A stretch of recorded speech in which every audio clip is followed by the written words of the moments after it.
O'zimizdan boshlaylik podkastining ilk soni. 40 yildan beri faoliyat olib borayotgan ekansiz. Yuqorilagani yaxshi, lekin ta'lim-tarbiya jihatdan-chi? Bolalarni ko'proq erkalatib qo'yapmizmi deyman. O'sha yerda qorong'xonada o'tirib qizlar telefonda nimalarni ko'rishayotgan ekan. Tarbiya shunaqa. Og'zidan chiqayotgan narsalarga hayron qolasiz. Jamiyat ichida nafrat paydo bo'lib qolyapti. Ota-onasi kelib yoqasidan olgani qancha, o'sha o'qituvchini yer bilan bitta qilgani qancha. Ota-onalarga shu murojaatim, Yangi avlodni o'zi ham asabiy. bolalar telefonlarni yig'ishtiramiz, bugun dars o'tmaymiz deyman. Bugun baliq oviga boramiz deyman. Tarbiyasi buzilib, nimadir jinoyat sodir etdi. Bu yerda ota-onani o'rnini qanday deb bilasiz? Otasi o'qiganda daftarni 4 ga bo'lib, qiziga "Men o'qitishga olib ber" degan. Yangi qurilgan uylarni, yangi qurilgan ta'mirdan chiqqan joylarni tozalashga borgan paytlarimiz bo'lgan. Biza xulosa qilaylik, jamiyat xulosa qilsin, o'zimizdan boshlaylik. Assalomu alaykum hurmatli kuzatuvchilar. O'zimizdan boshlaylik podkastining ilk soni. Bu podkastimizda biz davlat tashkilotlarining quyi tizimdagi soha vakillariga, kasb egalariga mikrofon tutamiz. Bugungi kunda mikrofonlar rahbarlarga yoki mashhur insonlarga tutiladi. Lekin aslida-chi, eng quyi tizimdagi xalq bilan yuzma-yuz ishlaydigan, yelkama-yelka ishlaydigan soha vakillarida bir qancha fikrlar, bir qancha ichki kechmalar bo'lishi mumkin. Davlat xodimlari bilan jamiyat o'rtasida, xalq o'rtasida tushunmovchiliklar, anglashilmovchiliklar, kelishmovchiliklar, hattoki janjallar kelib chiqyapti. Biz mana shu muammolarga oydinlik kiritish maqsadida ushbu loyihani tashkil etdik. Podkastimiz boshlaymiz. Studiya mikrofonlari qarshisida men Farruh Toshmurodov, loyiha boshlovchisi, muharrir Sevaraxonim Jabborova va bugungi mehmonimiz ona til va adabiyot fan o'qituvchisi, xalq ta'lim a'lochisi, mehnat shuhrati ordeni sohibasi Dilorom opa Zufarova. Xush kelibsiz. Assalomu alaykum. Assalomu alaykum aziz kuzatuvchilar. Yuqorida Farruh aka ushbu podkastni maqsadlari haqida tanishtirib o'tdilar va bugungi sonimizda biz har bir insonni hayotidagi eng muhim onlari va eng muhim kunlari o'tgan mavzuga va muassasaga to'xtalishga qaror qildik. Bu bilib turganingizdek albatta maktabga doir bo'ladi va maktabga doir bo'lgan suhbatimizni biz aynan o'qituvchimiz bo'lgan Dilorom opa bilan birgalikda suhbatimizni amalga oshiramiz. Dilorom opa, assalomu alaykum yana bir bor. Keling, bugun bizga maktabda o'zi nima yangiliklar, nima gaplar, nimalar bilan bandsiz? Olmazor tumanidagi 249-umumiy ta'lim maktabiga ishga kelganimga mana shu qarasam 40 yilga yaqin bo'lib qopti, 38 yil bo'ldi shu maktabda. Shu yosh sizlardek qiz edim, shu 21 yosh kelinchak shu maktabga kelgandim. Shu faoliyatimni davom ettiryapman. Hozirgi kunda endi oldingi davr bilan hozirgi kunni solishtirish juda qiyin. Hozir CSB jarayonlari, ya'ni sizga yod bo'lsa kerak bu narsalar, bu 2-3 yildan beri faoliyat yurityapti. Demak, choraklik summativ baholash tizimiga o'tganmiz hozir. Baholash tizimi 100 ballik tizimdamiz. Mana shu kunlarda o'sha oxirgi CSBlarni, ya'ni chorak yakuniga doir CSBlarni topshirishyapti. Kecha 6-sinflar, undan oldingi 5-sinflar, bugun 7-sinflarimiz turli xil fanlardan o'sha vazirlik tomonidan berilgan testlarni topshirishyapti. Mana yuqorida aytib o'tdingiz, 40 yildan beri faoliyat olib borayotgan ekansiz. Shaxsan meni maktabni bitirganimga 5 yildan oshdi. Farruh aka, siz maktab bitirganingizga qancha bo'ldi? 10 yildan oshdi. Mana 5 yil, 10 yil bo'libdi. Har bitta avlodni o'ziga yarasha o'zgarishlari bo'ladi. Bugun maktab o'quvchilarida qanday farqlar bor? Ya'ni bizni bosqichimizni ham ko'rgansiz. Bizda 5 yil oldin qanday o'quvchilar bitirgan, 10 yil oldin, 15 yil oldin qanday o'quvchilar bitirganini bilasiz. Bugun ularni bilimi, intellekti, madaniyati doirasida qanday farqlarni ko'ryapsiz? Endi ba'zi joylarda hozirgi yoshlar o'zib ketishgan. Sizlardan ham, bizdan-ku ayniqsa, masalan, texnika sohasida, o'sha IT sohasida, tillarni o'rganish sohasida, mana maktabimizda chet eldan kelgan, hozir hamma maktablarda shunday insonlar, ustozlar dars berishyapti. Bizga Erondan kelgan ingliz tili mutaxassis dars beryapti o'quvchilarimizga. Ana o'sha o'qituvchi bilan kuni kecha o'sha tadbirimizda o'quvchilarni gaplashayotganini ko'rib havasim keldi. judayam haligi tilda o'qituvchidan ham yaxshi gaplashishyapti-da. Havasim keldi yoshlarga chet tilini juda yaxshi o'rganishyapti. Nafaqat ingliz tili, arab tili, turk tili, koreys, o'sha xitoy tillarini o'rganishyapti. Undan tashqari endi umuman yoshlarimizni ilib olish juda oson ularga. Lekin mana o'sha qiynaydigan narsa kitob o'qimasliklari. Shu badiiy asarni o'qitish hozirgi yoshlarga juda qiyin bo'lyapti.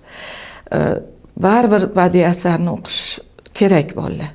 U o'sha hamma tomondan uni nutqini rivojlantirishda, xotirasini yaxshilashda va hokazo umuman dunyoqarashini o'sishida badiiy asar baribir o'qish kerak bolalar.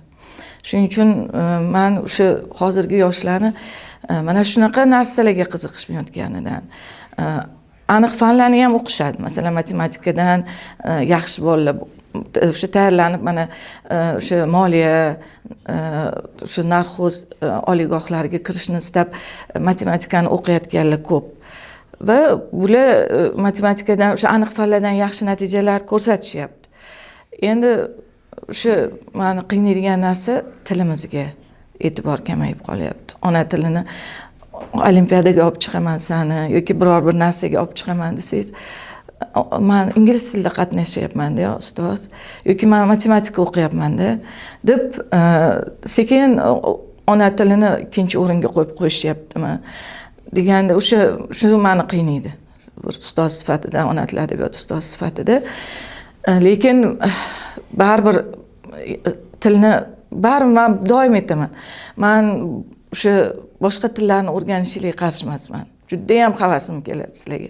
Qaniydi men ham yosh bo'lib qolsam o'rgansam deyman. Lekin baribir inson o'zini tilini bilmasdan turib, o'zini tilini o'sha hamma nimalarni ko'rib, o'rganmasdan turib, boshqa tillarni o'rganish qiyin bo'ladi. Baribir o'zingiz tilingizni o'rganing deb bolalarga juda ko'p gapiraman bu gaplarni. Hozir shunda maktabda bizni davrimizda faqat rus tili va ingliz tili qo'shimcha til sifatida o'rgatilayotganda, demak, tillarning soni ham kengayadimi shunda? Yo'q, maktabda o'sha rus tili, ingliz tili o'qitiladi, lekin o'quvchilar o'zi mustaqil ravishda o'sha koreys tili oliygohga kirish uchun borib qiziqish bo'yicha o'rganishyapti shu tillarni. Koreys tili, xitoy tili juda ham hozir nima bo'lib urfga chiqqan, arab tili juda ham o'rganishyapti. Arab tilini yoshlar shunaqa yaxshi o'rganishyapti. Havasingiz keladi ularga. Endi yoshlarni qabul qilish osonroqda bizga nisbatan, ularga oson ularni o'rganish. Shuning uchun til o'rgangani yaxshi. O'sha jadidchilarimiz ham, allomalarimiz ham 5 tilni bilish kerak deb juda ko'p gapirishgan. O'sha ma'rifatparvarlarimiz o'rgangani juda ham yaxshi. Lekin baribir ona tilini bilish kerak inson. O'zbek tilimizni, mana prezidentimiz ham o'zbek tiliga juda e'tibor beryaptilar. O'shaning uchun o'zbek tilini o'rganmasdan bir boshqa yurtlarga chiqqanda ham baribir o'zbek tilini boshqa xalqlar o'rganyapti-ku bizni tilimizni. Nega biz o'zimiz o'rganishimiz kerak emas? To'g'ri. Dilara opa, mana intellekt jihatdan to'g'ri bugungi yoshlar ancha ilgarilab ketishgan, to'g'ri. Bizning vaqtimizda endi telefonlar chiqayotgan, lekin internet yo'q edi. Nimadir savollar bo'lsa, faqat kitobdan izlardik. Endi sizlarning davrdagi ular umuman. Hali endi yaxshi, bu juda zo'r narsa. Intellekt jihatdan yuqorilagani yaxshi. Lekin ta'lim-tarbiya jihatdan-chi? Ana endi ta'lim-tarbiya jihatdan ana o'sha bizning oqsaydigan joyimizda. Nega? Chunki bolalarni ko'proq erkalatib qo'yapmizmi deyman. Ayniqsa qizlarni. Biz adamiz o'sha otamiz yonlarida o'tirishga iymanardik, ko'zlariga qarashga iymanardik, bir narsa so'rashga iymanardik. Hamma ishni onalarimiz orqali bajarardik. Hozirgi qizlarni o'sha katta qizlarni o'sha dadasini tuzasida o'tirgan, yonida o'tirib bemalol gaplash, bemalol erkalikli qilayotganini guvohi bo'lamiz-da. Shunda o'shani ham ta'siri bo'larmikin? To'g'ri, otalar endi qizimiz uyi mehmoni, qiz uyi mehmoni bo'ladi deb erkalatish bu tabiiy hol. Lekin haddidan oshirib yuborishyaptimi deymanda. Masalan, bitta misol aytsam, man bir kuni shunaqa bo'ldi. Bir qizni ustoz darsga kirmagan, ustoz kirib qarasalar, o'sha 2-3 ta qizlari yo'q sinfda. Keyin qidiribdilar darslarni, o'sha hamma yoqlarni qidirib kelibdilar. Oxiri o'sha kiyim yechadigan qizlar kiyim yechadigan o'sha jismoniy tarbiya xonasi bor, kiyim yechadigan. O'sha yerda qorong'i xonada o'tirib qizlar telefonda nimalardir ko'rishayotgan ekan. Uni jahllari chiqib, ustoz olib chiqibdilar.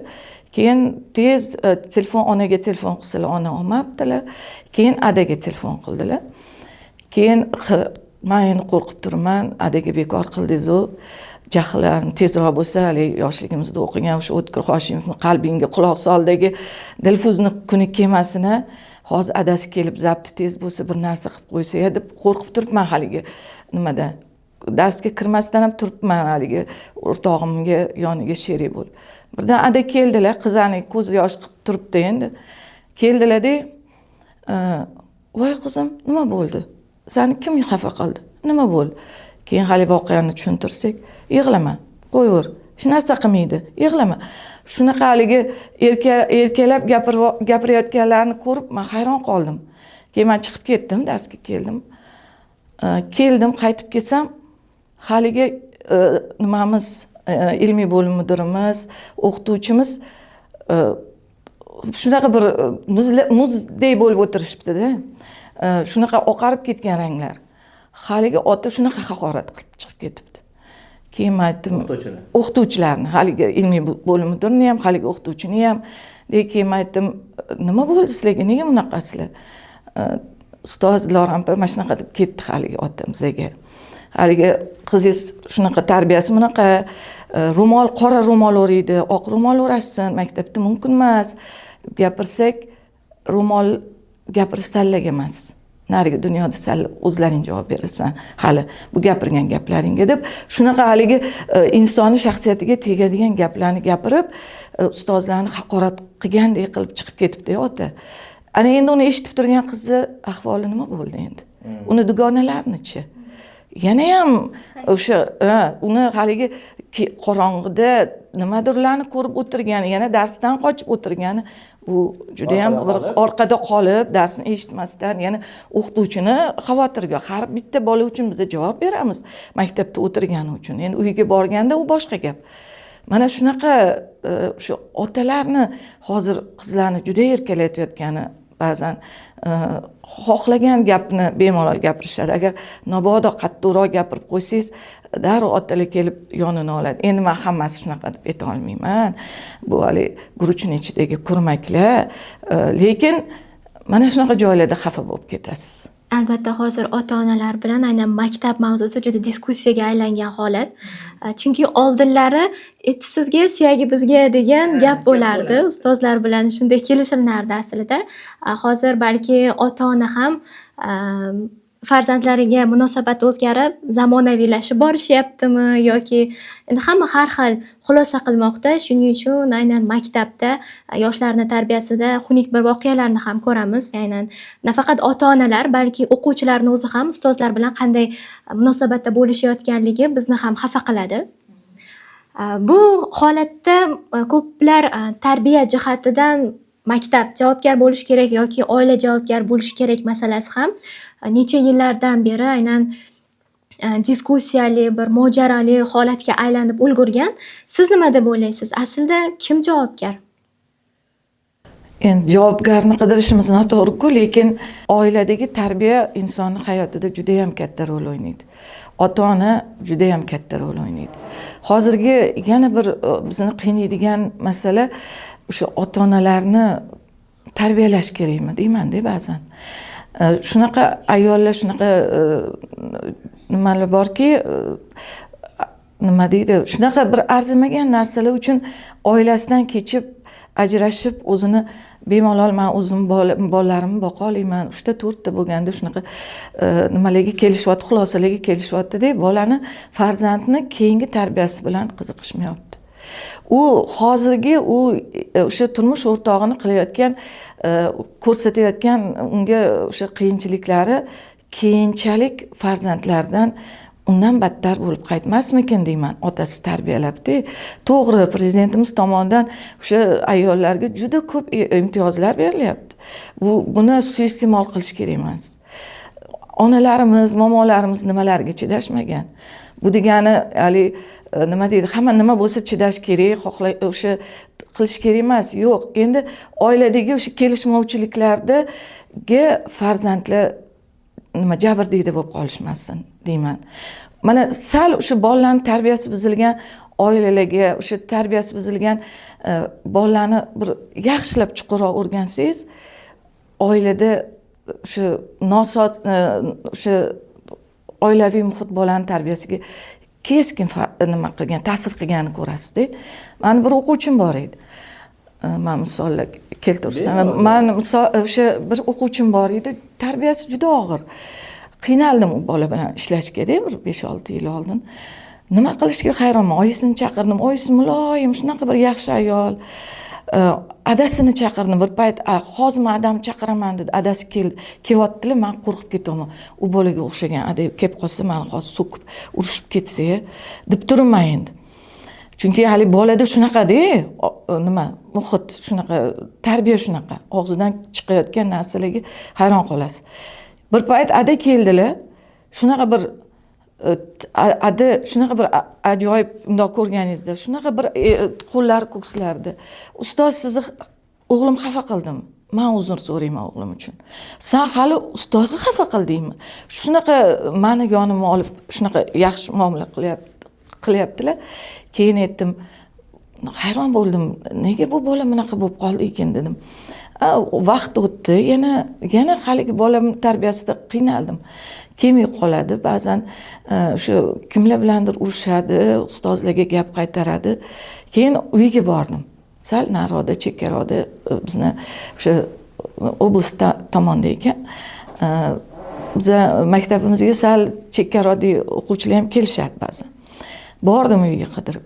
Borsam, oiladagi haligi muhit shunday bir chiroyli insonlar, ada boshqa ayolni olib kelib yashayotgan ekanlar. Ayol endi jabrdiyda ekanda, lekin biror marta menga shunaqa bir belgisini ham bildirgani yo'q. Ba'zan shikoyat qilib ketishadi, ota-onalar kelib, meni erim unaqa yoki ba'zi kelib, meni xotinim unaqa ham deb ketadi. Shuning uchun men sezmagan ekanman.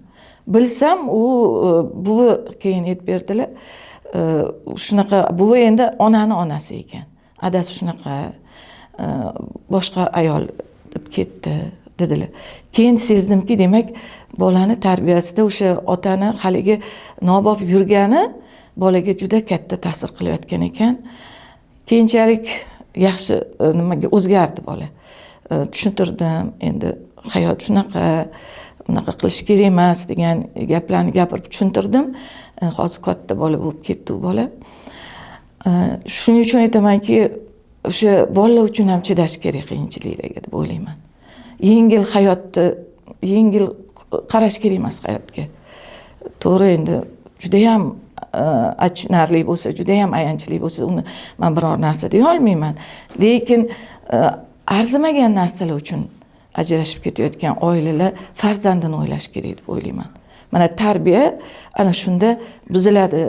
O'sha oiladan boshlanish mana shunda. To'g'ri, maktabni ham tarbiyada juda ham katta o'rni bor. Mana boshlang'ich sinf o'qituvchilarini juda ham nimasi bor, o'rni bor. Keyin yuqoriga chiqqandan keyin albatta endi bir necha xil ustozlar kirishadi, bir necha xil fandan.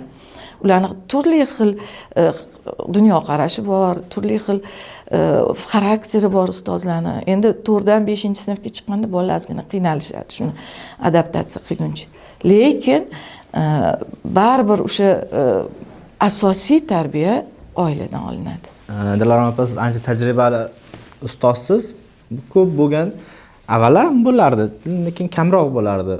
Yigitlar o'rtasida, yigitlar ustozini urgan yoki ustozi yigitni urgan.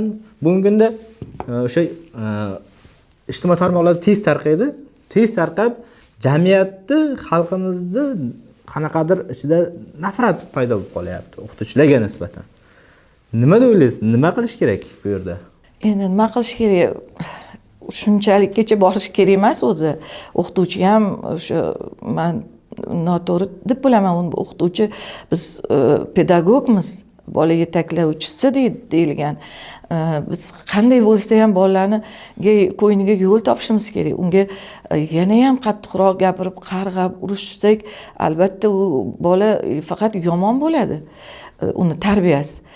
Men shu hayotim, tajribamdan shuni bilamanki, o'sha to'polonchi biz odam bo'larmikin shu bola deb o'ylagan bolalarimiz keyinchalik ko'chada mashinasini to'xtatib bormoqchi bo'lgan joyimizga olib borib qo'yib, ishlari yurishib ketib kelib, ustoz nima yordam kerak, nima qilib beray sizga, qanday sizga nimamiz bor, nimangiz bor deb qo'li ko'ksida keladigan o'quvchilarimiz bor. Mana bir o'quvchim bo'lardi, darsga kechikib kelardi, aytardi, o'sha paytda ham o'zi kichkinagina bola edi. Kelardi, nimaga yana kech qolding? Ustoz, men sigir sog'ib kelyapman. Mani bilasizmi, meni 1000 ta to'g'im bor uyda. Voy, sendan boshqa odam yo'qmi shuni qaraydigan? Desam, yo'q, men shularni qarab kelishim kerak edi. O'qishga umuman qiziqish yo'q, boshqa. Endi mana yillar o'tdi. O'quvchim shu necha yillar o'tgandan keyin bir kuni shunaqa bo'lib qoptiki, men uni nimasiga tushib qolman, qanaqa qilib bilmayman, ko'rib qopti. Men hali ham maktabda ishlayotganim. Menga telefon qilib, ustoz, men shuni Akmalman. Siz o'quvchingiz, men tanidingizmi? Men nega tanimayman? Taniman. Maktabdachi sho'x bolalarni tanib qolasiz yoki eng yaxshi a'lochilarni tanib qolasiz-da, ustozlar. Shunaqa deb turdi, men Akmalman dedi. Voy, men aytdim, juda ham xursandman seni ovozingni eshitib. Dedim, xursand bo'ldim. Dedim, ustoz, siz maktabda ishlayotgan ekansiz. Men dedi, nima tadbirkorman hozir, yaxshi ishlarda ishlayapman. Nima sizga yordam kerak, ustoz? Nima qilib berayman sizga? Men aytdim, yo'q, menga hech narsa kerak emas. Men Xudoga shukr, farzandlarim bor, uyim, joyi. Menga keyin o'ylab qoldim. Maktabimizga yordam qilsang-chi. Shu maktabda o'qiyapsan. Ozgina maktabimizda, bar maktabda qayerdadir kamchiliklar bo'laveradi. Shunaqa desam, bo'ldi ustoz, nima kerak? Men hozir Turkiyadaman, uzoq joydaman. Qachon nima kerak? Yo'q, xohlasangiz pul bilan, xohlasangiz o'sha ta'mirlab berish uchun shunda odam yuboraman, qilib beradi shuni. Bo'ldi dedim, keyin direktorimiz bilan maslahatlashdim. O'zimiz o'quvchimiz shunaqa nima yordam kerak deb aytdi, murojaat qildi. Men shunaqa nima deyish bilolmadim. Desam, voy, kompyuterxonamizni qilib bera olmasmikin? Yangi kompyuterlar olganmiz, o'shanga xona kerak edi dedilar. Bo'ldi dedim, mana aytdim. Shunaqa desam, ertasi kuni kelib, bolalar keldi, o'zi yo'q ekan. Bolalar kelib, o'sha xonani ta'mirlab, chiroyli qilib berdi. Mana o'sha sinfda hozir o'sha kompyuterxonasida bolalar o'qishyapti. O'shaning uchun aytamanki, u yomon bolalarni ham urishishi, hali odam bo'lmaysan sen yoki sendan odam chiqmaydi deyish o'zi noto'g'ri bolalarga. Kelajakda o'sha bolalardan bir yaxshi odamlar chiqib qoladi. O'shaning uchun bolani ko'ngliga yo'l topish kerakmi deyman-da. Bola boshida ayon bo'lgan ekanda, to'q sanashdan tadbirkorlik qilmoqchi bo'lgan ekan. Boshlangan ekan, endi o'ylasam. Aytganingizga, gapingizga qo'shimcha qilaman. Men onam ham o'qituvchi bo'lgan. Onam ko'p aytadi-da, men o'zi deydi, ko'p o'quvchilar orasida deydi, misol uchun yaxshi o'qiganlarga nisbatan deydi, to'polonchi yoki xalq tilida ikkichi o'quvchilarim deydi, ko'chada ko'rsa salom berib, hurmatim joyiga qo'yadi deydi. A'lochi o'quvchilarim deydi, tortinadimi deydi, o'zi bilan o'zaro hech deydi, kamroq deydi. Shunaqa. Shuning uchun ham o'sha maktab o'quvchilarini ko'pida eshitganman. O'zim ham ukalarim, singillarim bor. Ikkichidan anaqa professor chiqadi. Boshqa narsalarni gapirishadi, ko'rib hayron qolaman. Dilarom opa, ziddiyatli masala bor jamiyat va o'qituvchilar o'rtasida. Sal o'quvchiga ikki qo'ysa yoki to'g'ri bu deb tanbeh bersa, onasi kelyapti-da, mana ota-onasi kelib yoqasidan olgani qancha, o'sha o'qituvchini yer bilan bitta qilgani qancha. Nima qilish kerak bu yerda? Hozir ayniqsa hozirgi kunda bo'lib qoldi shunaqa. Nega? Hozir biz o'sha butun dunyo xalqlari shuni qabul qilishgan ekan, shunaqa deb tushuntirishdi bizga 100 ballik sistemaga o'tdik. Bu endi ancha murakkabliklar olib kelyapti. O'shanda masalan 100 ballni masalan birinchi formativ baho har kuni so'raydigan bahoyimiz 10 ball. Juda kam. Mana o'zingiz hisoblab turing. Ikkinchi o'sha nimada o'tadigan chorakdan oldin o'sha yozma ishlar yoki bir nazorat ishlari 50 balli. Ba'zan ikkita bo'ladi, 25 balldan 50 ball. Qolgani o'sha chorakligi 40 ball. Demak 100 ballni yig'ish kerak bola.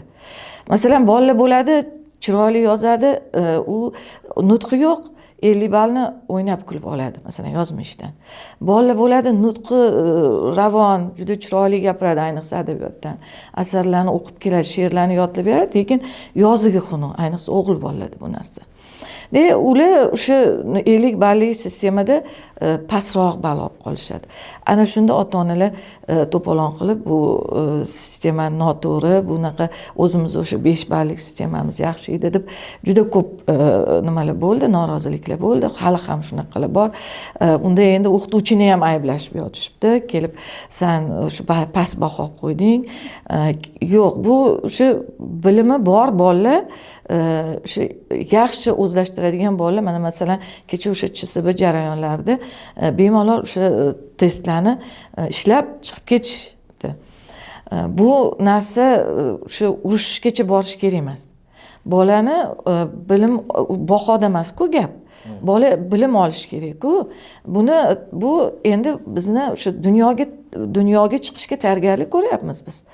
Hozir o'sha boshqa maktablarga, boshqa joylarga o'xshab, boshqa nima deydi, davlatlarga o'xshab biz ham o'sha 100 ballik sistemada ishlashimiz, o'rganishimiz kerak va o'sha PISA testlarida birinchi esingizda bo'lsa 1-2 yil oldin juda past natijalarni ko'rsatdi bizni o'sha O'zbekistondagi o'quvchilarimiz. Endi shuning uchun ham biz o'sha dunyoga chiqib o'zimizni yaxshi tomondan o'sha bilimlarimiz bilan ko'rinishimiz kerak va yuqori natijalarni olishimiz kerak. Shuning uchun ota-onalarga murojaatim, o'qituvchi, masalan, hech qaysi bir o'qituvchi, eng yomon o'qituvchi, o'sha siz yomon ko'rgan o'qituvchi ham hech qachon bolani yomon bo'lsin deb urishmaydi yoki yomon bo'lsin deb yomon baho qo'ymaydi. O'sha nimadir o'sha tarbiyasida yomonmi yoki o'qishida noto'g'ri bir narsa bo'layaptimi? Masalan, yaxshi o'qib turgan bolaga qasma-qasdikka o'qituvchi nima past baho qo'ymaydi-ku. Uning uchun inson bo'lish kerak emas-da, o'qituvchi emas-da endi. Unaqa menimcha bunaqa noto'g'ri ish o'sha ota-onalarni kelib o'qituvchi bilan urishishi yoki o'qituvchini o'zini quyushqondan chiqib ketishi, ayniqsa yoshlar. Doim yoshlarga aytamiz, unaqa nima qilmanglar, hozirgi zamonning bolalari boshqacha. Oldingi zamon bolalar emas, ota-onalar ham boshqacha. Mana bizning sinfimizda o'qigan bolalarni o'sha rahbarimiz bormi, direktorimiz erkak kishi dedilar. Yoki o'qituvchilarimiz oldin erkak o'qituvchilar juda ko'p bo'lardi. Shunaqa urushganda biz yig'lardik, yig'lab borardik. Bolalarimizga, o'g'il bolalarimizga achinibdi. Birortasi kelib ota-onasiga borib, "Voy, meni urdi ustozim, yo menga qattiq gapirdi" deganni ko'rmaganmiz ham, eshitmaganmiz ham. Undan keyingi avlodda ham shu edi. Hozirgi kundagi bolalar juda bir erkaroqmi, juda ham bir ko'ngliga qaralyaptimi, bilmayman, ish qilib nima bo'lganda ham bu yaxshilikka olib kelmaydi. Hamma narsani me'yori yaxshi. Bolani yaxshi ko'rish kerak. Hammani ham bolasi o'ziga aziz. Endi tarbiya undan ham aziz. Tarbiyali bo'lish kerak bola. Endi nimadir qilganki, o'sha o'qituvchini quyushqondan chiqarganmi deysizda endi. Ba'zan o'qituvchilardan kelib kechirim so'radi, o'sha Telegram kanallar orqali ko'rdik. O'sha o'qituvchi bechara ham o'shanda ham turibdi, nima qilib, nima deydi, xijolat bo'libdi. O'shaning uchun meni nazarimda ota-onalarga shu murojaatim, oldin bilish kerak. Nimaga bolalar o'qituvchi undan norozi? Nega bola xafa bo'lib keldi? Oldin o'zidan so'rash kerak. O'zingda ham ayb bordir. Nega endi seni urishdi boshqa o'quvchini emas? Deb uni tagiga yetib, oldin o'qituvchi bilan gaplashib, keyin u rahbarga, masalan, ba'zan kelishadi, rahbarga to'polon qilib kelishadi o'qituvchini ustidan. O'qituvchi o'zi bilmaydi ham nima qilib qo'yganini. voy mani o'g'limni urishibdi, mani haqorat qilibdi, mani bolamni mana shunaqa paytlar ham bo'ladi yoki undan ham yuqoriga chiqib ketish paytlari bo'ladi. Endi bu noto'g'ri ish menimcha. Mana shunaqa holatlarni oldini olish borasida maktab tomonidan qandaydir ichki nizomlar o'rnatilmaganmi? Albatta, endi bu hamma maktabda o'sha maktabning o'zini ichki qonun qoidalari bor. O'shanga bolalar ham, ota-onalar ham javob berish kerak. Masalan, bizning maktabimiz katta maktab bo'lgani uchun 3000 ga yaqin o'quvchimiz bor. Shu rahbar o'rinbosarlarimiz, 2ta rahbar o'rinbosari ishlashadi. Shu tarbiya, ma'naviyat bo'yicha bular bolalar bilan suhbatlar o'tkazishadi. Yana nazoratchilar nimadan organ xodimlari shu maktabimizga biriktirib qo'yishgan, o'shalar bilan suhbatlar o'tkaziladi. Ularni shu o'quvchilarning aybini qo'yiladi yonida va ota-onalar chaqirtiriladi va nazoratga olinadi u bolalar. Maktabda o'sha nazoratga olingan bolalar ustida ishlanadi, psixologlar ishlashadi, o'qituvchilar ishlaymiz. Demak, sinf rahbarlari va shunga qarab muomalamizni, mana masalan meni sinfimda bundan bir necha yillar oldin shunaqa bir nima deydi, o'quvchim bor ediki, endi uni maktabda mashhur bola edi-da endi. Uni Jafar desa hamma tanirdi-da. Shunaqa bola ediki, endi uni uyiga boraverib ham oyisi juda uni yonini olaverardilar.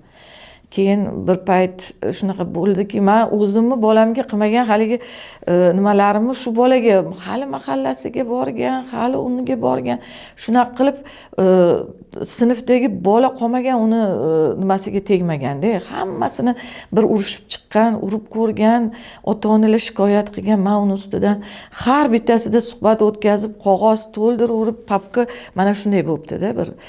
Bir kun tekshiruvga keldi, haligi tarbiyasi og'ir bolalarni olib kelinglar nimasini, o'sha qog'oz papkani ko'rsa, qanaqa qilib ustoz ishlayapsiz. Endi u bolaga yaxshi gapirish kerak faqat.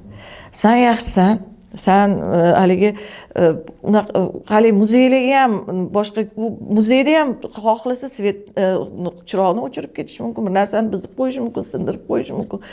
Shunda ham olib borishga harakat qilardimki, nima deydi, shu yerdan nimadir o'rgansin shu bola. O'rtoqlari bilan nima deydi, nimasini, aloqasini yaxshilashga, qizlar bilan yaxshilashga, lekin rosa qiynalib shu bolani hali 9-sinf bitirguncha qiynalganman. Keyin hali bir vaqt o'tibdi-da, 2ta patir ko'tarib kelibdi-da menga uyimga deb. Va shunaqa haligi rosa qiynalganman-da u bola bilan. Ota-onalar, hali qizlarning ota-onalari urushgacha borishgan bolani kelib. Keyin ona kelib urushib ketardilar. Keyin xursand bo'ldim haligi boladan. Voy Jafar, sen meni eslab keldingmi shunchalik deb. Shunaqa o'quvchilar bo'ladi. Endi boshqa ilojimiz yo'q. Hali hamma bola ham bir xilda emas. Yaxshilari ham bor, yomonlari ham bor. Hammasini birdek baribir yaxshi ko'rishimiz kerak. Bolani yaxshi ko'rmasa, maktabda ishlash kerak emas, deydi o'qituvchi. Albatta. Yuqorida aytib o'tyapsiz, mana shunaqa bir qaysar o'quvchilarni ustida ishlash uchun motivatsiya berasizlar. Mana shu holatda o'zingiz motivatsiyani qayerdan olasiz? Chunki hozir ancha-muncha yosh kadrlarimiz o'qituvchi bo'lishda ikkilanishadi, qo'rqishadi yoshlar bilan ishlashga. Chunki yangi yangi avlodni o'zi ham asabiy. Negadir asabiy va bu holatda asabingizni tinchlantirishda qanday usullardan foydalanasiz? To'g'ri aytyapsiz. Men kechagina shu gapingizga bitta o'qituvchi kirib, yangi mana sentyabrdan ishga tushgan o'qituvchi. Sinfingizni ustozga 50 yildan beri ishlayotgan ustozga murojaat qilyaptilar. Aytadi, shu sizlarga haykal qo'yish kerak ekan ustoz, shu yerda ishlab yurganinglarga, shu yerda maktabda ishlaysizlar, men aytdim, bular 50 yildan beri, men salkam 40 yildan beri ishlayman desam, sizlarga haykal qo'yish kerak ekan, shunaqa bolalar bilan ishlayotganingizga deb aytishyapti. Bu bo'lmasam bizning maktabimiz Ziyolilar shaharchasida joylashgan. O'sha u yerda o'sha aksariyat odamlar, domlalar, o'qituvchilar, ularning farzandlari endi. Biz ularning farzandlari bo'lsak, farzandlari ular. endi mana bu eski shahar u boshqa joylardagi bolalarni bilmadim endi. Bizda ham borda shunaqa bolalar demoqchiman. Hamma joyda baribir Ali Xo'roz bir xil qichqiradi. Endi qanaqa bu bolalarni shu nima qilgandan keyin shu to'polonchi bolalarda asabiylashasiz. Bizlarning ham asablarimiz bor. Mana sog'liq ham ancha ta'sir bo'lyapti sog'liqqa. Nima qilamiz? Endi yaxshi bolalar ham bor sizga hali bir quvvat beradigan, motivatsiya beradigan, qilgan yaxshi ishlaringizni bir natijasini ko'rganingizda u bolalar bilan hali faxrlanish tuyg'usi bo'lganda hamma narsani esdan chiqarasiz. Nimalardir yutuqlarga erishganingizda, demak, bekorga maktabda ishlamayotgan ekan. Mana o'quvchilarim, men dramaturgiyani boshqaraman necha yildan beri. Tumanda, shaharda yaxshi o'rinlarni olib kelishadi. Har doim birinchilikni qo'ldan bermaymiz. Bolalarim o'sha sahnada o'ynagan rollarni ko'rib, bolalarning o'zini qiziqishini ko'rib, o'zim zavqlanib ketaman. O'shalar bilan birgalikda yashayman-da, yoki bir boshqa yutuqlarni ega bo'lishganda, o'zim nimadir yutuqlarga erishgandan keyin albatta motivatsiya olasizda. Keyin masalan rahbaringiz yaxshi gapirganda, masalan rahmat shunchalik bolalarga mana shunaqa bilim beryapsiz yoki mana bunaqa tanlovlarda o'rin oldinglar deb o'sha motivatsiya berishganda albatta yana ishlagingiz keladi. Yana maktabda kerak ekanman shu maktabga. Hozircha ishlab turay, kuch-quvvatim bor. Bo'lmasa pensiyaga chiqqanimga ham 6 yil bo'ldi. Ba'zan charchab qolaman-da, uyda o'tirsammikin, nevaralar uyda deyman-da, keyin yo'q, hozircha bor, kuchim bor, quvvatim bor. Menga uyda o'tirish juda o'rganib qolgan ekanman. Mana koronavirus payti bo'ldi. Shunaqa bir dahshatli paytlar bo'ldi, esingizda bo'lsa. Bilasizmi, daftar tekshirish ham sog'inib qoldim-da. Maktabda daftar tekshirishdan azob ish yo'q o'qituvchi uchun-da. Yozma ishlar, insholar, ba'zan nimaga o'sha ona tili adabiyot o'qituvchisi bo'lgan ekanman. Shunaqa ko'zingizni nurini ketkazasiz. Bolalarni yozgan, ba'zilarini yozganini o'qa olmasdan jahllaringiz chiqadi. Shu narsani ham sog'indim-da. Endi u kollektivimni, o'quvchilarni sog'inish bir tomonda. Shunaqa hissiyotlar o'tdi. Qanaqa qilib keyin uyda o'tirganimda, uyda o'tira olarmikinman deb, mana kanikul bo'ladi, ta'tilga chiqaman, bo'ldi, endi bu yil bo'shasam kerak deyman-da. Yana haligi yo'q, men bolalarni yaxshi ko'raman, baribir maktabga. Uzoq yildan beri ishlayotganingiz uchun bo'sh o'tira olmaysiz. O'rganib ketarman, lekin hozircha negadir hali ham borib ishlagim kelyapti. Dilarom opa, 6 yil bo'ldi dedingiz, nafaqaga chiqqanmi deyapsiz, pensiyaga. Yosh kadrlar siz ishlatganingiz hisobiga ular ishga kirib, dars olishi, dars kamayib ketishi holatlari bo'lmaydimi? Ular norozi bo'lmaydimi sizdan? Bu ham to'g'ri gap. Boshqa maktablarda shu muammo. Bizning maktabimizda unaqa muammo yo'q. Nega? Bizning maktabimiz 3000 ga yaqin bolasi bor. Dars soatlarimiz juda ko'p. Endi baribir odam kelib qoladi, lekin rahbarlarimiz bizani afzalroq ko'rishadimi deyman, yoshlardan ko'ra. Nega? Chunki yoshlar mana bilimli yoshlar bor. Mana o'zimizni usul birlashmamizda milliy sertifikatga ega 50% ustamalar olgan bolalar, yosh kadrlar bor. Lekin mana boshqa bir tashkiliy ishlarda, masalan bir tadbir qilamizmi yoki biror bir maktabni bir ishlarida o'sha jonni koyitishni xohlashmaydi-da. Sinf rahbarligi olgin desa ham olishni xohlashmaydi. Yo'q, menga kerak emas sinf rahbar. Chunki haligi endi aytish joizmi yo'qmi, sinf rahbarligiga 500 ming oylik olsak, shu 500 mingta joyingizdan teshib chiqadigan paytlar bo'ladi, bundoq qaraganda-da. Shunaqangi haligi bolalarni ketidan o'rgungacha borib, kechqurunlari qolib ketib, ularni ketidan ota-onalaridan gaplar eshitib, masalan, bola voqliroq kechroq borib qolsa ham telefon qilishadi. Nega bolam kelmayapti? Chiqib ketgan maktabdan desa, nega kelmaydi? Siz nega qaradingiz? Deb haligi darsim yo'q kuni bir maktabda o'quvchilarim bilan nimadir noxush bir ish bo'lib qolibdi. Ona meni shunaqa urishdilar. Siz nega o'tirmaysiz bolalar bilan? Meni darsim yo'q edi. Bir ishim bor edi. Nima ijodiy ish qilishim kerak edi. Nimaga shuni yozyotgandim desam, yo'q, siz bolalarni tashlab qo'ygansiz deb boshqa fizkultura darsida bo'lgan haligi noxush voqea. Mana shunaqa urushlar bo'ladi. Men javob berishim kerak. Shunaqa nimalar bo'ladi. Shunaqa paytlarda endi nima qilasiz endi? Baribir ilojimiz yo'q. Yoshlarga bergim kelmayapti emas. Men doim darsimni kamaytiringlar. Men o'sha o'ynab kulib bir 10 soat, 10 soat, 15 soatda ishlayman. Sinf rahbarligimni ham olinglar, men endi katta yoshli bo'lib qoldim desam, yo'q, Diloram opa, shu sinf sizga, shu sinf olib chiqasiz. Shu sinf tarbiyalang. Yo, sizda mana shuncha ishingiz bor, shu bolalar bilan ishlaysiz, mana olib boraverasiz, o'sha dramatogregizmi, boshqasinimi deb yana menga shu sinf berib qo'yishdi. Men 11-sinf chiqazdim-da o'zoyil. O'tgan yili sinf olmayman endi, 1-2 yil dam olay desam, yo'q, 5-sinf beramiz sizga dedi. Yo'q, juda yaxshi sinf, zo'r sinf deb berishdi. Endi o'sha zo'r sinfda ham haligi to'polonchi bolalar bor ekanda, zo'r bolalar bor ekanda. O'shanga aytdim, voy, mana zo'r deglar, ular bilan ham mana o'zingizga olguncha, shu o'zingizga qilib olguncha, shunaqa tajribali ustozda o'qishgan bolalar.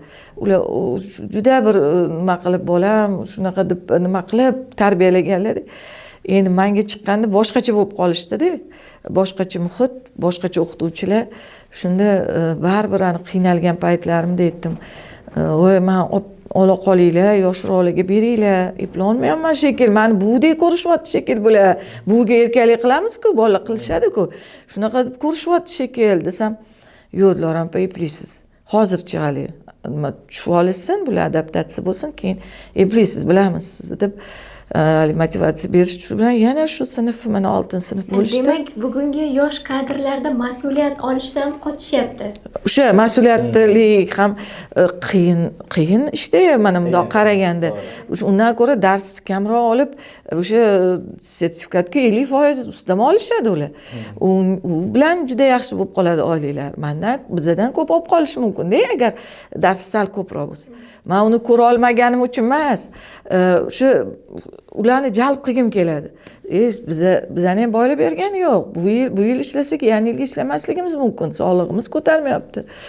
Nimanidir o'rganib qolinglar. Biz shu katta yoshliklardan nimalarnidir o'rganganmiz yonlarda yurib. Nima qilinadi, qanday bo'lsa, qanaqa qilib dars o'tishyapti, shularni ko'p bolalarni qanaqa ushlashyapti.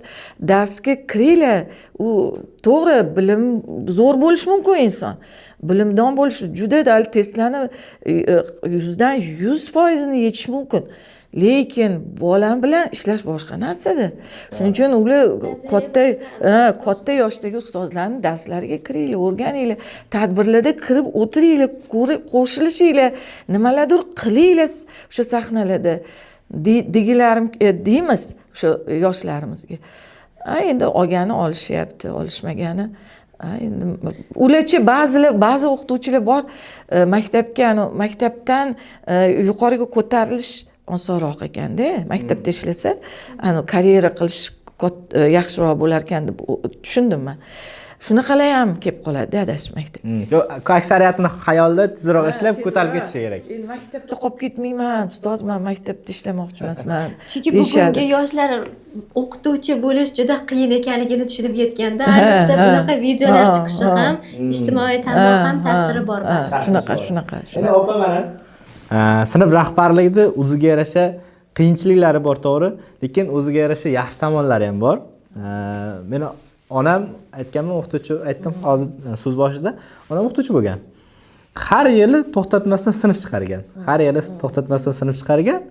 Mana o'zim guvohiman, har bayramda o'sha yoshligimdan beri o'quvchilar sinf bo'lib kelib, har yangi yilda 28-mart o'qituvchilar kuni kelib tabriklab ketishadi. Sekin o'sha birinchi ilk chiqargan sinflari katta bo'lib, oila qurib, o'z bilan o'zi ovora bo'lsa, keyingi pokoleniya, keyingi o'sha avlod kelib tabriklab turadi. Undan keyinga chiqqan, yana keyingisi kelib, bugungi kunda nafaqaga chiqqan, lekin hali ham o'sha o'quvchilar kelib so'rab turadi. Bu ba'zi o'qituvchi bor, men bilaman, sinf chiqarmagan o'qituvchini ertaga endi ishlaydigani ham yo'q. Shunday, u dars bergan o'qituvchi boshqa, sinf chiqargan o'qituvchi boshqa, to'g'rimi? Sizda nechta sinf chiqardingiz? Men ancha sinf chiqardim. Biz endi mana bunaqada 5-sinfdan 11-sinfga chiqazamiz-da, shunaqa. ancha sinf hozirgi bolalarim, birinchi chiqadigan bolalarim 87-yil bolalarmi? 87-yil bolalar. Katta kishilar, yigitlar bo'lib ketishgan. Xuddi aytganingizdek, bayramlar bormi, hayitlar bormi? Kelib, uyimizda kelinlarim haligi mehmon o'zimni qarindoshlarim, qizlarimdan oldin o'sha o'quvchilaringiz kelib qolishadi, oyijon bugun bayramingiz, 1-oktyabr o'qituvchilar kuni yoki hayitdagi birov o'quvchilaringiz kelib qolishmaydimi deyishadi. Yo'q, tayyor bo'lib turinglar, albatta kelib qolishadi deyman.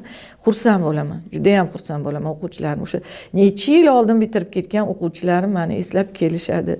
O'tirish xuddi o'zini uyida o'tirgandek bemalol, ba'zan bilmay qolasiz kelganini, oddiy kunlarda ham kelib qolishadi. Nima qo'ysam o'shani yeb ichib o'zlari nimalardir ko'tarib kelishib, shunaqa xursand bo'laman. Ularni ko'rsam, haligi o'sha bekorga maktabda shuncha ishlamagan ekanman, qaysidir bolalarni mehrini qozona olgan ekanman deb xursand bo'laman. Ichida o'sha hokimiyatda ishlaydiganlari, katta lavozimlarda ishlaydigan, mana bitta o'quvchim hozir o'sha Akpada rahbar lavozimida ishlab ko'tarildi. O'shalar kelib ustoz, sizni baribir siz boshqachasiz, sizdagi ustozni ko'rmaganmiz, endi o'zi mani ko'nglimni ko'targandek deb shunaqa bir xursand qilib ketishadi. Endi o'qituvchi uchun bundan ortiq baxt yo'q menimcha. U hamma unvonlar, hammasi qolaversin. U o'quvchini mehri sizga eng katta baxt. Menimcha, mana yaqinda bitirgan o'quvchilarim kelishdi oktyabrda. Yuringlar uyga kiringlar desam, yo'q ustoz, siz ko'rib ketaylik deb keldik deb kelishadi. Maktabga kelishadi, uyimga kelishadi.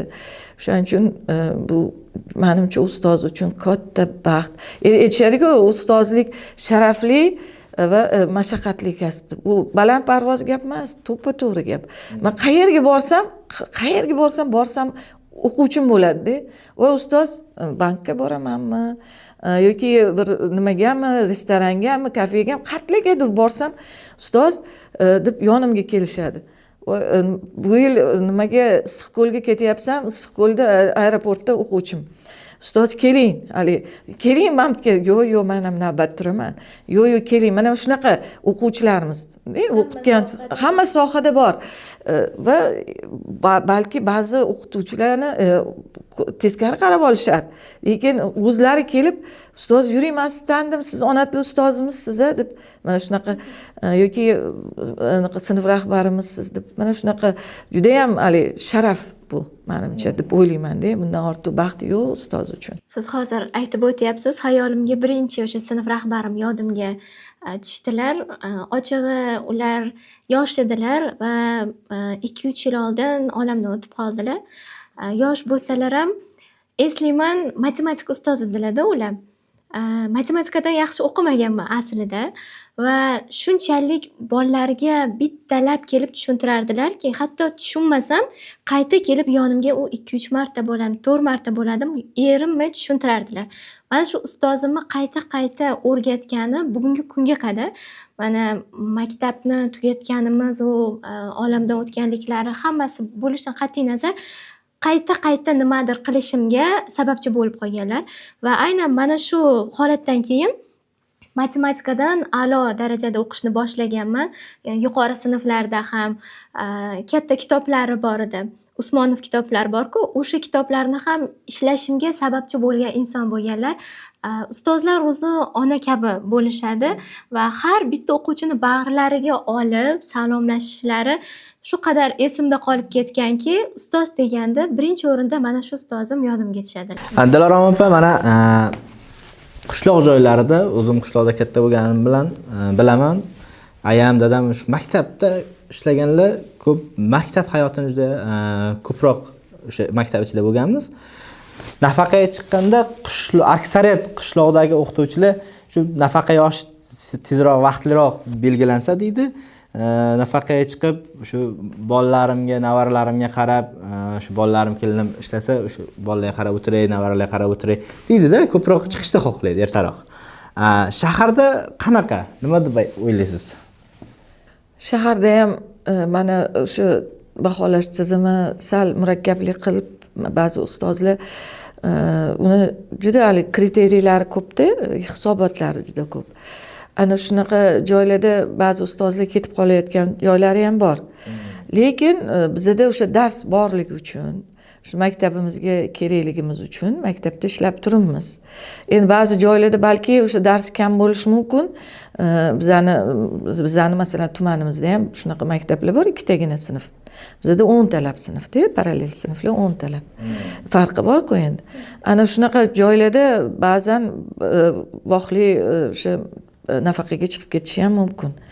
Lekin bizda endi sharoitlar hammasi shaharda qishloqnikidan ko'ra yaxshiroq deb o'ylayman. Balki hozir anchadan beri unaqa uzoqqa borganim yo'q. Qishloqlarga sharoit o'tlar ham yaxshi bo'lib ketgan bo'lishi kerak, lekin hamma narsani knopka bajaryapti. O'sha hamma narsa osongina bajariladi. Unaqa bir qiyinchilik yo'q. O'shaning uchun ishlashga nima borki, ishlayapmiz hozir shahardagilar. Endi masalan qishloqda mol hollar bo'ladi, qo'ylar bo'ladi, ularga qarash kerak, tovuqlar, hammasiga qarash bir muammoda bundoq qaraganda. Undan tashqari yer, tomorqalar bo'ladi, ularni ekin ekiladi, boshqa. Endi bizda ko'pchilik nimada ko'p qavatli uylarda turadi, men hovlida turaman. Lekin hovlimizdagi ishlar o'sha ikkita kelinga yetadi. Hali bolalar yosh, hozircha ishga tushgan. Kichkina katta kelinim ishlaydi-ku, lekin kichkina kelinim uydalar. Shuning uchun ikkita ayolga yetadi. Men shu faqat ularni nima deydi, kontrol qilib turaman-da, boshqarib turaman. Yo'l yo'riq ko'rsatib turaman. Juda ham xursandman kelinlarimdan. O'sha o'zim izmimda o'sha itganlarimni qilib yurishadi. Yaxshi oiladan tarbiya ko'rishgan. Men shundan xursandman. O'shaning uchun qizimni uzatganman, bitta qizim bor. Shunda ham kelganda juda ham chiroyli kutib olishadi. Har doim men xursandman ularni tarbiya qilgan ota-onalardan. Mana shu katta kelinimga 10 yil, kichkina kelinimga 5 yil bo'lgan bo'lsa, hali ulardan bir shikoyat qilib nima qilmadim. Allohga shukr qilaman shunaqa odamlar bilan to'qnashtirganiga. Demak, mana shundan ham ko'rish mumkin, tarbiyani oilada beriladi. Oilada hamma narsa o'sha oilangda nima bo'lsa, o'sha kamchilikmi, boshqa hammasini yutgin deb tarbiya berishgan ularning ota-onalar. Men ham qizimga xuddi shunaqa tarbiya berganman. Qizim mana 15 yil bo'ldi turmushga chiqqaniga. Faqat Qudamdan rahmat, shunaqa qiz tarbiya qilganingizga deb menga rahmat aytadilar. Endi nabiralarni tarbiyalayapmiz. Ulardan ham umidlarim katta. Mana bugungi kunda nafaqa yoshini belgilash ko'p xalq ichida muzokaralarga to'g'ri kelyapti-da. Kimlardir vaqtliroq bo'lgan yaxshi deydi, 55 yoshdan deydi, kimlardir 60 yoshdan deydi. Demak, siz bunga qanday javob berasiz? Nafaqani masalan o'qituvchiga unaqa ko'p, masalan 54-55 ham o'zi yetarli menimcha deb o'ylayman. Lekin endi ishlashga imkoniyati bo'lsa, aql hushi joyida bo'lsa, shu odam nima bo'lsa, shu maktab uchun kerakli bo'lsa, menimcha ishlagani yaxshi. Endi menimcha uni kattalashtirish ham 60 ga borish ham qiyinroq bo'ladi. Psixologik jarayonga borib bo'lganligi uchun o'qituvchilar qiynalib qolishadi deb o'ylayman. Endi masalan juda ham o'sha yosh katta bo'lgan odamga ishlash oson emas. Xohlagan paytda o'sha sog'lig'ida nimadir muammo bo'lsa, tashlab keta oladigan bo'lish kerak-da. Agar endi yarim yo'lda qoldirib ketish ham yaxshi emas. Men hasratda shuncha ishlagandan keyin davlatimiz shunaqa bizga imkoniyatlar berib, mana pensiya berishyapti, o'sha nafaqa olamiz. Bu ham bir yordam bizga. Masalan, o'sha nafaqadagi pullarni olib qo'yib, shunaqaga odatlandim. Har yil bir chet elga borib kelishni o'zimga nima qilib qo'ydim, sanatoriyalarga borish. Shuncha yil ishlaganman, shuncha yil ishlab sanatoriya nima bilmasdan shu ishlayveribman, bola chaqam deb yuraveribman. Endi shunaqa qildim. Endi shu hozirgi berilayotgan oyliklar bemalol nimaga ishlash oilaga yetadi. Endi nafaqamni boshqa o'zimning ehtiyojlarim uchun eng yaxshilariga shunaqaga ishladim shuncha yil deb bemalol uni olib qo'yib shunaqa narsalarga ishlayapman. O'zim xursandman shu qilayotgan ishimdan. Dam olish yaxshi dam mehnatga hamdam deydi-ku. Dam olishga harakat qilyapman. Yangi kelgan pedagoglar mana necha soat dars bilan Toshkent shahrida o'rtacha necha soat dars bilan ishga kiradi yangi kelgan? Agar u o'qishni bitirib kelgan bo'lsa, masalan bizning maktabimizda bir stavka dars oladi, 20 soat. 20 soat dars oladi. Meni bir o'rtog'im maktab o'qishni bitirib, kontraktlarda o'qib, 4 yil qiynalib, oilasi charchagan ahvolda maktabga ishga kirdi, 4 soat bilan dars olgan, 4 soat dars. 4 soat dars olib, bor gap, 4 soat dars olib, shu 1-2 yil ishlatdi. Keyin hozirgi kunda yo'q, o'sha Xatirch tumanlarida. Ana u yer uga oladi shunaqa. Qishloq joylarda dars soat kamda. Keyin o'sha endi dars soat kam bo'lgandan keyin iloji yo'q, yigit kishiga to'g'ri kelmaydi. Bugungi kunda boshqa sohaga ishga kirib, yaxshi ishlayapti. Shunaqa qilib maktabdan ketib qolishyapti-da, o'sha nima deydi, erkaklar. Erkaklar bo'lgani yaxshi-da, baribir. Ana oilada otani o'rni juda katta-ku. Shunga o'xshagan maktabda ham erkaklar bo'lgani yaxshi-da. Maktab baribir o'qituvchi, o'sha erkak o'qituvchilar bo'lgani yaxshi. Men o'sha oyliklar yomon emas hozir. Agar mana yaxshi o'zi ishlasa, bilimi yaxshi bo'lsa, o'qituvchini mana shunaqa milliy sertifikatlar olib, 70% ustama, vazir ustamasi bor hozir. Shunaqa ustamalar olishyapti yoshlar. Shunaqalarni olib, maktabda ishlab, o'zini o'sha nimasini, tajribasini maktabdan boshlasa, menimcha yaxshi natijalar o'qituvchilar, erkak o'qituvchilar kelishi kerak maktabga. Kimdir nima deydi, fido qilish kerak-ku, fidoyilik ham kerak-ku bizga, yosh yigitlarga. Yo'q, endi qayerdadir ko'proq oylik olar, lekin maktabning oyligi ham hozir unaqa yomon emas. Mana Dilorom opa 20 soat dars bo'lsa, o'sha sertifikatlari bo'lsa-yu, toifan oylik qilib olsa, yana qanaqa o'sha oylik qo'shadigan odamlar hamma narsani qilsa, necha pul olish mumkin? 10 million, 20 millionlar ham olish mumkin. Yo'q, endi mumkin. Mana masalan, tasavvur qiling, 70%, mana o'zi direktor jamg'armasidan ustamamiz bor.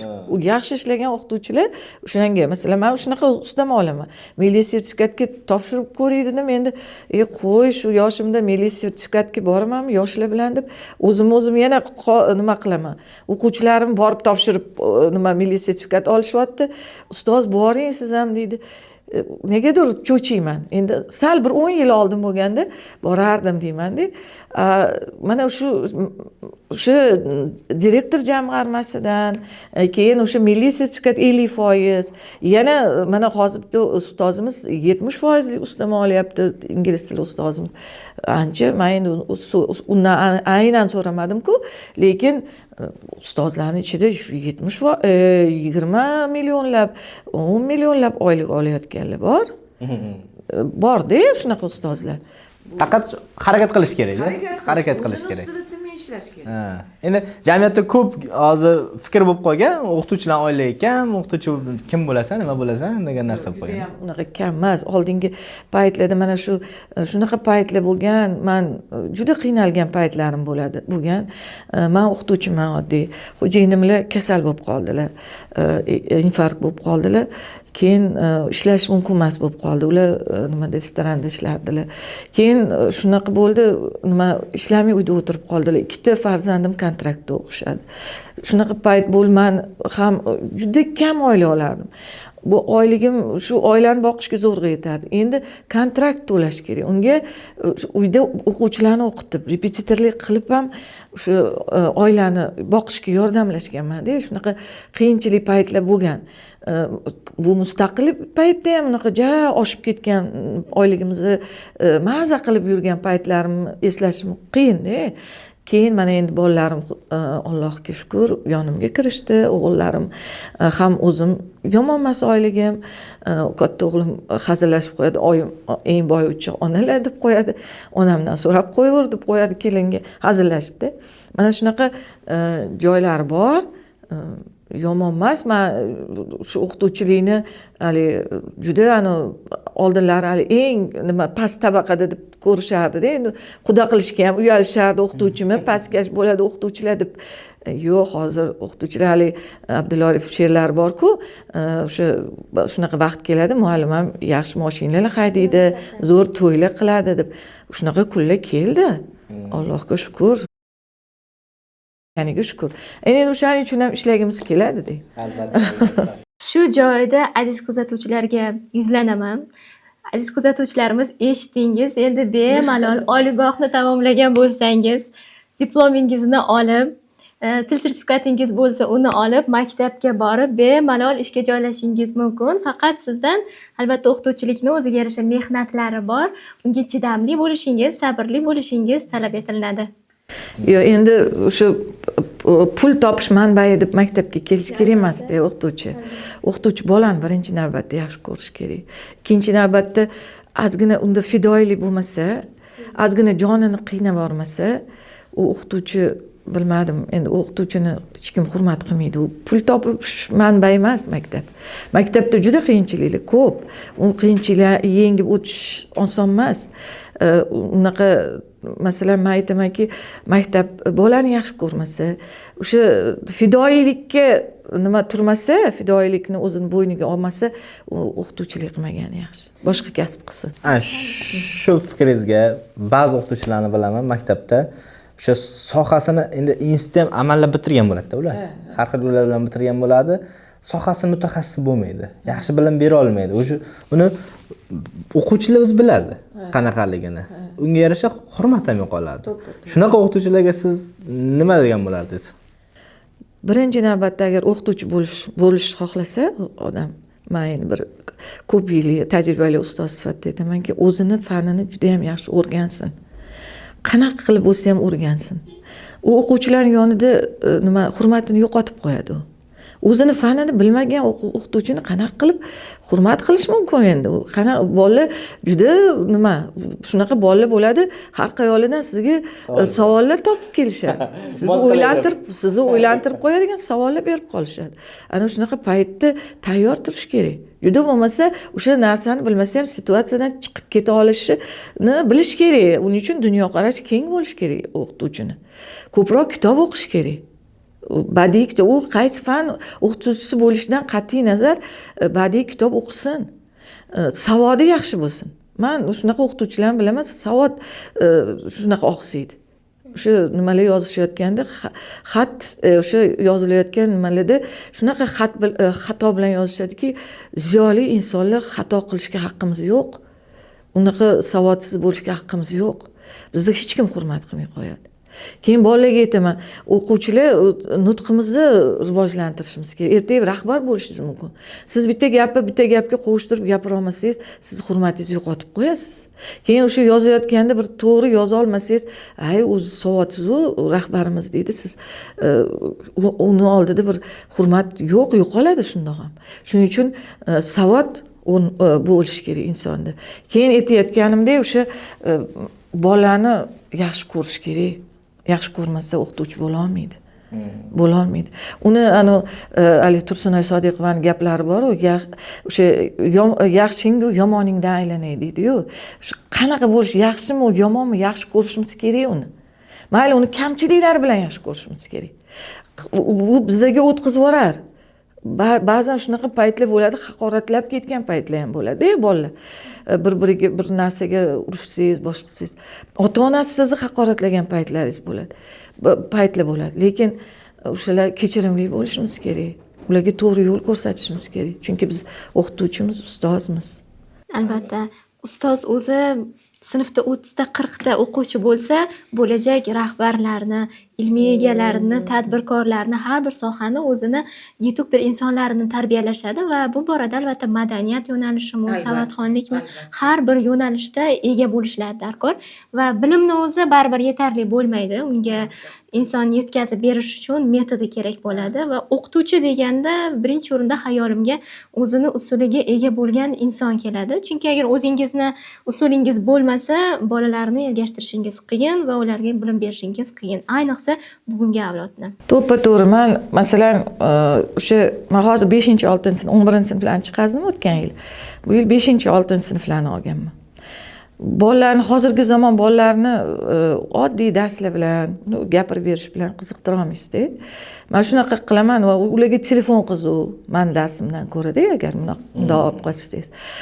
Haligi ko'radigan narsalar qiziq. Shunaqa narsalarga bilaman, hamma bolalarda ham hozir hatto 5-sinf bolalarda ham sensorli telefonlar borda.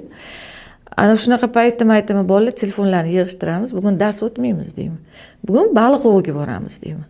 Hayron bo'lishdi. Nima ekan? Qanaqa baliq ov? Baliq ovni kartochkalarim baliqlar. Bolalarni o'zi yasab bergan oldingi bolalar yoki o'zim yasayman deb unga savolchalar yozganman. Ana o'sha savollarni hozir aytaman, agar kim birinchi so'rab olaman, kim baliq oviga borgan? Ba'zilari men deydi, ba'zilari bormaganman deydi. Bormagan bo'lsangiz, mana bugun boramiz. Men bilan borasizlar bugun. Oldin katta ota-onangiz bilan borgan bo'lsangiz. Mana endi tayyorlashni boshlashadi. Sumkalaringizni tayyorlab, hozir agar kim katta baliq tutsa, men unga katta 5 baho qo'yaman. O'sha bu deganim, o'sha savolimga javob bera olgan bola keladi, idishcham bor, uning ichida baliqchalar joylashgan. U baliqchani oladi, keyin baliqda savol bor, o'tilgan o'sha grammatika bo'ladimi yoki adabiyotdan savol. Olib o'qiydi-da, savol qiziqib, endi u hali javob bergisi kelmaydigan bola ham, hech narsa bilmaydigan bola ham baliq olib o'qib, baliq tutgisi kelib qoladi-da, kelib o'qiydi. Mayli endi shu noto'g'ri bo'lsa ham javob beradi-ku. Nimadir fikr bor-ku bolani. Shunaqa qilib bolalarni o'sha nima o'qitishga yoki ba'zan aytamanki, bugun futbol o'ynaymiz bolalar. Katta varata yasatib qo'yganman, doskaga yozib qo'yaman. Unga koptokchalardan haligi savollar yozilgan. Kim o'sha nimaga savolga javob bersa, u bitta gol urgan bo'ladi. U bitta gol urgan bolaga men baho qo'yaman. Endi sal kattaroq bolalarga bunaqa endi bu erish tuyulishi mumkin. Ularga masalan aytishim mumkin, bugun biza bolalar o'quvchi emasmiz. Biz bugun huquqshunoslarmiz, yuristlarmiz. Kim yurist kimligini bilasizmi?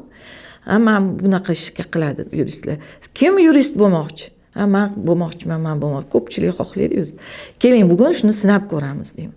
Mana bugun biz kecha oldingi darsimizda Sariq devni minib Xudoyberdi To'xtaboyevni Sariq devni minib asarini o'qidik. Mana endi yarim o'quvchilarimiz, men hozir sinfni bilasiz, yuristlarning ichida qoralovchilar bor, oqlovchilar bor, advokatlar. Mana shuni deyman, o'sha yarmingiz deyman qoralovchilar sizlar, yarminglar oqlovchilar sizlar.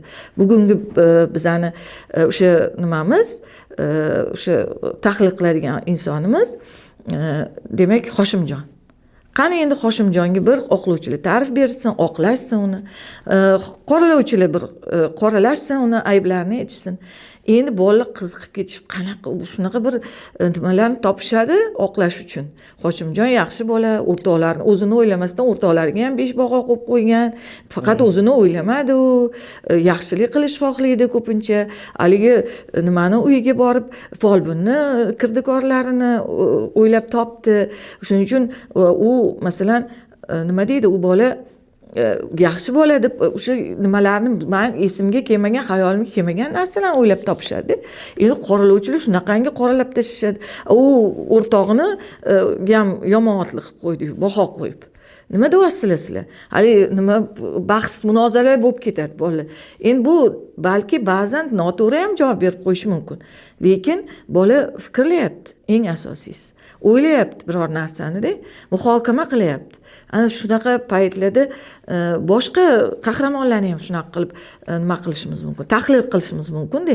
Turli xil yo'llar, o'yinlar, musobaqalar, bahs munozaralar qilib darsni tushuntirib o'tib bo'lgandan keyin shunaqa diskussiyalar qilsangiz, bola qiziqadi siz darsingizni, yaxshi ko'radi. Shu ona tili bo'lsin, yoki adabiyot bo'lsin deb kirish xohlashadi. Ustoz dars ha deb so'raverishmaydi, dars qachon tugaydi demaydi-da, dars qachon tugashini birdan tugab qolganiga hayron bo'lib qolishadi. Ustoz davom ettiraveraylik deb qo'yishadi. Shunaqa bo'lishi kerak menimcha o'qituvchi yoshlar bilan yoshlarcha, kattalar bilan katta munosabatda shunaqa nimalarnidir o'ylab topish kerak deb o'ylayman. Bola tarbiyasiga yana qaytadigan bo'lsak, bir voqeani bilaman. Bir o'quvchini, yaxshi yurgan o'quvchini tarbiyasi buzildi. Tarbiyasi buzilib, nimadir jinoyat sodir etdi. Bu jinoyatda eng qizig'i maktab vaqtidan boshqa holatdagi vaqtda bo'lgan. Misol uchun abedgacha o'qiydigan bo'lsa, abeddan keyin kechga yaqin bo'lgan.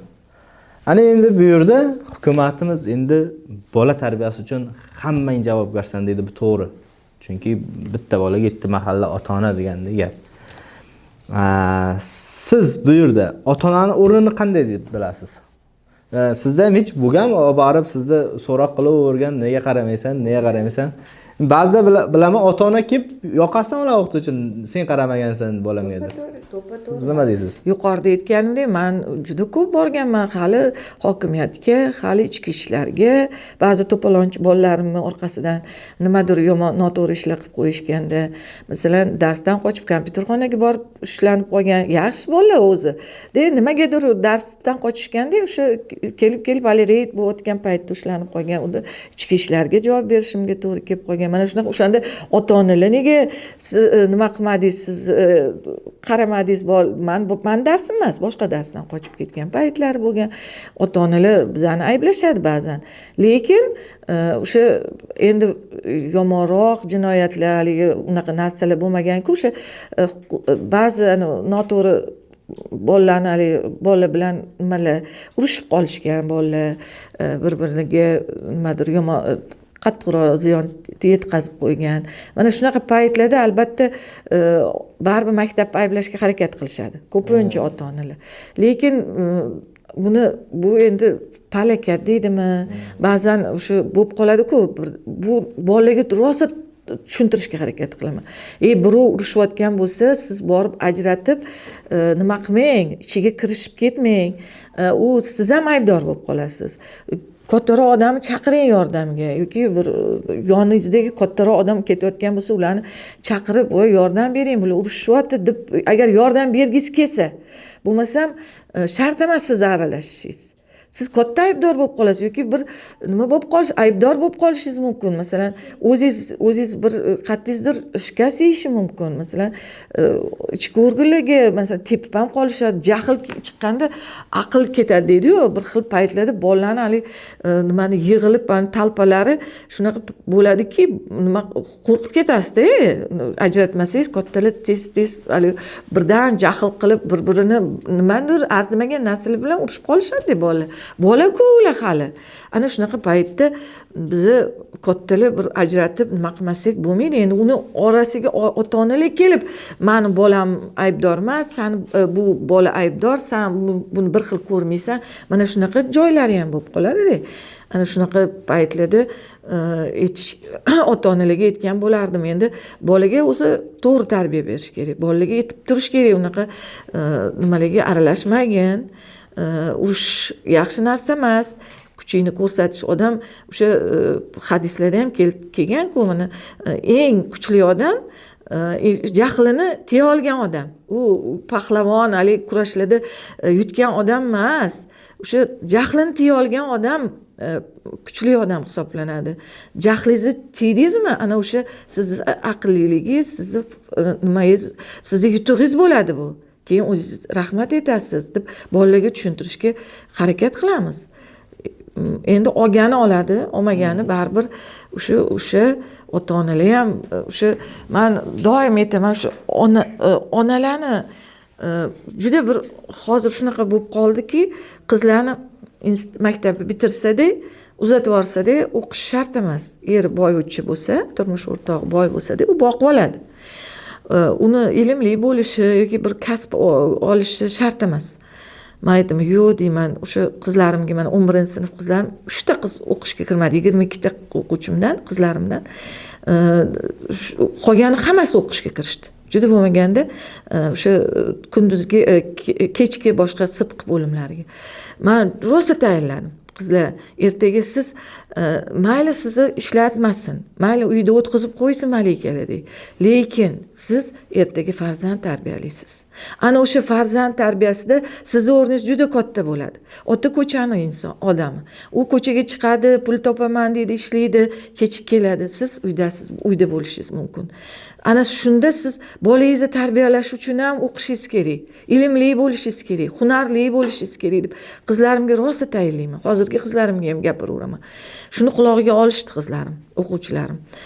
Endi mana shuni olmagan insonlar, mana 11-sinf bitiradi, qizlar turmushga chiqib ketadi. Unda hech qanaqa na kasbi bor, na hunari bor, na ilmi bor. Bola farzand tarbiyalayapti-da, men uyga ba'zi narsalarni berib yuborsam, shuni muhokama qilishga aqli yetmaydi-da onalar. So'rashga, "Voy, nima berdi ustozing? Nega sen o'qimayapsan, shuni dars qilmayapsan?" Men shunaqa qildim. Biz dars 5-sinf darsligida hadislar berilgan, o'sha payg'ambarimiz hadislarini, o'sha Imom Buxoriydan kelgan hadislar shunaqa chiroyli qilib bergan rasmlar bilan hadis berib turibdi-da, tushunarli bo'lsin deb uni ketidan shu hadisga munosib she'r beryapti. Masalan, Erkin Vohidovni kamtarlik haqidagi she'ri, Abdulla Orifni ona haqidagi she'ri hadisga mos. Men aytayman, endi bolalar, biza Imom Buxoriyning avlodlarimiz. Men Arabistonga borganimda, sen kimsan desa, o'zbekman desam, hech kim tanimadi. Men Buxoriyning avlodiman desam, hamma Buxoriylardanmi sizlar deb, hattoki o'sha yerdagi nimadagi sotuvchilar ham nimaga beryapti-da, tekinga berib turibdiki, ertaga olib chiqib berasan sen deydi. Nega ishonyapsan menga? Men ertaga ketib qolishim mumkin desam, yo'q, Buxoriyning avlodlari bunaqa ish qilishmaydi deydi. Qarang, hurmatni qarang bizning avlodimizga, bizning bobokalonlarimizga hurmatni qarang. Biz o'sha Buxoriyning avlodlari bo'lib turib, shu maktabda darslikda bergan 3 ta hadisni o'qi olmasak kim bo'ldik endi? Shuni onalarga yozib ham nima gruppalarda yozaman-da. Gruppalarda bolalar o'qishmayapti, ba'zi bolalar. Shuni o'qimaganiga siz ozgina yo'llanma bering. Siz deyman, bu hadislar bilan emas, darslikdagi hadislar bilan emas, u boshqa oilalaringizdan, buvlaringizdan, dodalaringizdan eshiting, boshqa hadislarni aytib bersin. Siz bizga kelib aytib bering. Biz shu hadislardan xulosalar chiqaraylik deb tushuntiraman. Yo'q, eshitishmagan ham, etishmaganmi bolalar? Hali yozganimni eshitmaydi. Kiradi, gruppalarga kirishadi, boshqa narsalarni ko'rishadi. Lekin ustozni hali berayotgan darsnomini eshitmaydi, chunki o'zini aqli yetmaydi unga. O'z shunaqalardan chiqadi-da. E'tibor qilmaydi. E'tibor qilmaydi. Shu muammo bo'lsa, birinchi o'rinda keladi. Ana u janjalga keladi. Lekin o'qimayapti, keyin bahosini pasayib ketdi deydi. Bahosi pasayishi uchun o'qish kerak bo'la. Dars qilish kerak, u telefonda o'tirursa ona, telefonda eshitdi bo'lsa ota, yana u ham kelib telefonda o'tirsa, u bola qachon dars qilsin? Onam o'tiribdi telefonda, adam o'tiribdi. U nima qiladi? U ham o'tiradi telefonda. Televizor ko'radi. So'rovchi bo'lmagan. So'rovchi bo'lmagan. Biz o'rnak bo'lishimiz kerak, ota-onalar ibrat bo'lishimiz kerak. O'zimiz kitob o'qishimiz kerak. Badiiy kitobni o'qib, men kitob o'qidim, senga men kitob olib keldim. Shuni o'qigin. Shunaqa achinarli holat. Mana biz ziyolilarning shaharchasida turib, kutubxona, kim uyda kutubxona bor desangiz, 5-6 ta odam qo'lini ko'taryapti-da. Shunaqa odamlar bor-da. Kutubxona nimaligini bilmaydigan bolalar ham bor-da. Uyda kitob umuman saqlamaydigan oilalar ham bor-da. Shunaqa paytlarda xafa bo'lib ketasiz-da. Mana shu ustoz bilan muloqot qilmaydigan ota-onalar avvalam bo'lgan, bizning davrimizda ham bo'lgan. Hozir esimga tushib ketdi.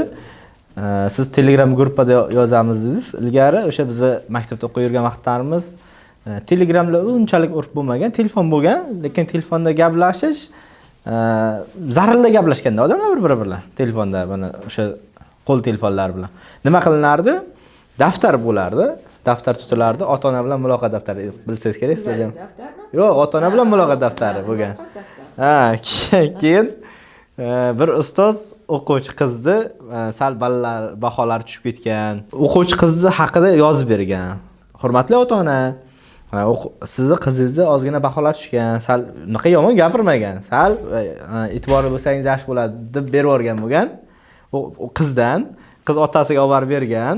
Otasi o'qiganda daftarni 4 ga bo'lib, qiziga men o'qituvchiga olib borib ber degan. erta nimadir muammo chiqsa, kim janjal qiladiganlar ham o'sha bo'ladi. Hozir kutib turuvdim, birga kelishdi ertalabiga deysiz deb maktabga. Yaxshi gaplar bo'ldi. Ko'proq bekorga podkastimiz o'zimizdan boshlaylik emas nomi. Mana shu sizga o'xshagan soha vakillarini xalq bilan ishlaydigan, o'sha davlat tashkiloti bilan xalq o'rtasida ko'prik bo'ladigan vakillarni olib kelib mikrofon tutamiz. Demak, biz o'zimizdan boshlaylik. Jamiyatga siz vakil, soha vakili sifatida oxirgi so'zingizni ayting. Biza xulosa qilaylik, jamiyat xulosa qilsin, o'zimizdan boshlaylik. Jamiyat endi ota-onalargami, yo o'qituvchilargami, hammasigami? Hamma jamiyatga hamma kiradi. Endi kelajagimiz bolalar, kelajagimiz bizani bolalar bo'lgandan keyin albatta biz bu bolalarni yaxshi tarbiyalasak, bizani kelajagimiz porloq bo'ladi. Prezidentimiz ham har bir gaplarida ta'lim, muallim deb gapirib berayotibdilar. Demak, bizlarga juda ko'p narsani ishonib qo'yganlar. Demak, biza shu tarbiyachilar, pedagoglar, yosh ustozlarga gapim, men shunaqa dirdimki, ozgina aytganimdek jonimizni qiynashimiz, demak o'sha kasbimizni yaxshi ko'rishimiz va bolalarni yaxshi ko'rishimiz, fidoyi bo'lishimiz kerak, jonkuyar bo'lishimiz kerak. Ana shundagina biz nimagadir erishamiz, bolalarimiz bilimli bo'ladi, nimalardir o'ylab topaylik, bolani qiziqtiraylik, maktabdan sovutmaylik, ular o'sha ko'proq repetitorga emas, maktabga chopishsin, maktabdan olishsin. Biz hech qanday repetitor bormasdan maktabdan olganmiz o'sha bilimlarni. Ana o'shunaqa bilimlarni maktabdan olishsin, shunaqa o'qituvchilar bo'lishsin, yangi kelayotgan ustozlarimiz bilimlarini oshirishsin. Shu Navoiy, Hazrat Navoiyda men adabiyot o'qituvchisiman, shu narsa esimga tushib ketdi. Hazrat Navoiyda shunaqa misralar bor. Tuxum yerga kirib chechak bo'ldi. Qurt jondan kechib ipak bo'ldi. Lola tuxumicha himmating yo'qmi? Ipak qurtichalik rag'bating yo'qmi degan satrlarni aytgan bo'lardim. Demak, Hazrat hamma narsani bilib aytganlar. Demak, biz bir qurtchalik yoki bir o'sha lolachalik emasmizmi? Demak, biz insonlarmiz-ku. Ozgina jonimizni qiynab, ozgina o'sha mas'uliyat bilan ishimizga yondoshib, o'quvchilarimizni, kelajagimizni biz yangi O'zbekistonni qurish arafasida turibmiz. Ana shu yangi O'zbekistonga bilimli, tarbiyali, iqtidorli insonlar kerak. Buning uchun kuyib pishib yotishibdi hukumatimiz, rahbarlarimiz, prezidentimiz. Biz ham o'sha nimaga o'zimizni hissamizni qo'shaylik. Shu ustozlarga nasihatim, yo nasihat deyishadimi, maslahatimmi? Endi ota-onalarga tushunaylik, ota-onalar, ustozlar hech qachon bolaga yomonlikni xohlamaydi. Har qanday eng yomon, siz yomon ko'rgan ustoz ham bolaga yaxshi bo'lsin, shu odam bo'lsin, shu ilmli bo'lsin, shu tarbiyali bo'lsin deb urishadi. Shuning uchun kelaylik birgalikda hammamiz, ota-onalar, mahalla, faollar, ustozlar, mana hammamiz birgalikda shu bolalarimizni yaxshi tarbiyali insonlar qilib bo'lib voyaga yetishida, ilmli insonlar bo'lib yetishida o'zimizni hissamizni qo'shaylik. Yuqorida aynan ota-onalarga va o'qituvchilarga gaplaringizni aytib o'tdingiz. Bu borada yosh kadrlarimiz, aynan o'qituvchilik sohasini tanlagan yosh kadrlarimizga qanday tavsiyalaringiz, takliflaringiz bor? Yuqorida aytgandek, o'qituvchilar birinchi navbatda o'zini fanini yaxshi bilsin. Pedagogikani o'sha sir asrorlarini o'rgansin. Endi u tajribada yana ham mukammallashadi. Shuning uchun maktabda o'sha katta yoshli ustozlardan, tajribali ustozlardan o'rganishsin, darslarga kirishsin va o'sha aytganimdek birinchi navbatda bolani yaxshi ko'ra bilsin, kasblarini yaxshi ko'rsin. Men shu o'qituvchilikdan shu nimanidir yarim kun kelib yaxshi oylik olaman, yaxshi pul topaman deb maktabga kelishmasin. Undan ko'ra boshqa ish qilsin. Ustozlik unaqa kasb emas. U ustoz ustoz deganda bir judayam bir ma'naviyatli bir insonni tushunaman-da, ustoz shunaqa bo'lishi kerak. Hamma tomondan o'rnak bo'la olishi kerak o'sha kelajak avlodga. Kiyinishidan ham, gapirishidan ham, o'sha muomala madaniyatidan ham, yurish turishidan ham, xatti-harakatidan ham, bilimidan ham, tarbiyasi bilan ham o'rnak bo'la bilishimiz kerak. Ana shunaqa insonlar o'sha ustoz degan yuksak maqomga erishadi. Shu mening maslahatim yoki nima deydi, nima deb tushunishsa shu deb o'ylayman. Mana shuni o'zlariga ibrat ko'rsin deb o'ylayman shu tajribali ustoz sifatida. Bugungi suhbatimiz biz uchun ham, aziz kuzatuvchilarimiz uchun ham maroqli va mazmunli bo'ldi degan umiddamiz. Tashrifimizni rad etmagan holda tashrif buyurganingiz uchun sizga kattakon rahmat aytib o'tamiz ustoz. Rahmat, bizani ham o'sha nima deydi, ustoz meni ham chaqirganingiz uchun, oddiy birgina maktab, oddiygina bir o'qituvchisini chaqirganingiz uchun minnatdorman. Dardlarimni, hali aytish kerak bo'lgan gaplarimni aytib oldim sizlar bahonanglarda. Menimcha hamma o'qituvchilarni nimasi, nima deydi, dardi, ichidagi gaplarini endi men hammasini ayta olmagandirman-ku, lekin menimcha ba'zilarini ayta oldim. Men ayniqsa o'sha rahmat aytmoqchiman. Majburiy mehnatdan bizani xoli qilishgani uchun juda bir katta bir nima bo'lgan prezidentimizni tashabbuslari. Men shu uchun ham prezidentimizga alohida rahmatimni aytaman. Shunaqa paytlar bo'lgan, metroni nimalarini tozalashga, shu yangi qurilgan uylarni, yangi qurilgan ta'mirdan chiqqan joylarni tozalashga borgan paytlarimiz bo'lgan. Hozir yoshlarga bunaqa nimalar yo'q, qiyinchiliklar yo'q. Men oxirida, so'zim oxirida prezidentimizga alohida shu majburiy mehnatni yo'qiganlar uchun ham rahmat aytmoqchiman. O'qituvchilarning nomidan hammamiz aytib qo'yib, katta yoshli ustozlar doim aytishadi. Hozirgi yoshlarga maza, biz nimalar ishlar qilardik. Bu yoqda ishimiz qolib ketib, paxtalarga borganmiz, yo boshqa qishloqdagi ustozlar-ku, endi buni gapirmasa ham bo'ladi. Bizniki u shahardagi ishlar. Shunda ham biz ham qatnashganmiz. Hurmatli kuzatuvchilar, bugungi sonimizni ham yakunlab oldik. Bugungi sonimizda siz bilan tajribali o'qituvchi Dilorom opa Zufarova bo'ldi, hamda men Farruh Toshmurodov va loyiha muharrir boshlovchisi Sevara xonim Jabborova bo'ldi. Agar sizga ushbu suhbatlarimiz ma'qul kelayotgan bo'lsa, like va podpiska tugmalarini bosib qo'yishingizni so'raymiz. Bu biz uchun, bizni o'sha loyihamizni kelajagi uchun juda ham kerakli hisoblanadi. Demak, o'rtoqlar, keyingi sonimizda sizga qaysi soha vakili qiziq bo'ladi? Qaysi soha vakilini chaqirib, xuddi shunday suhbatlarni olib boraylik. Kommentariylarga yozib qo'ysangiz, albatta inobatga olib, shu suhbatlarni tashkil qilamiz. Podkastimiz esa o'z yakuniga yetdi. Keyingi sonlarda ko'rishguncha, xayr, salomat bo'ling.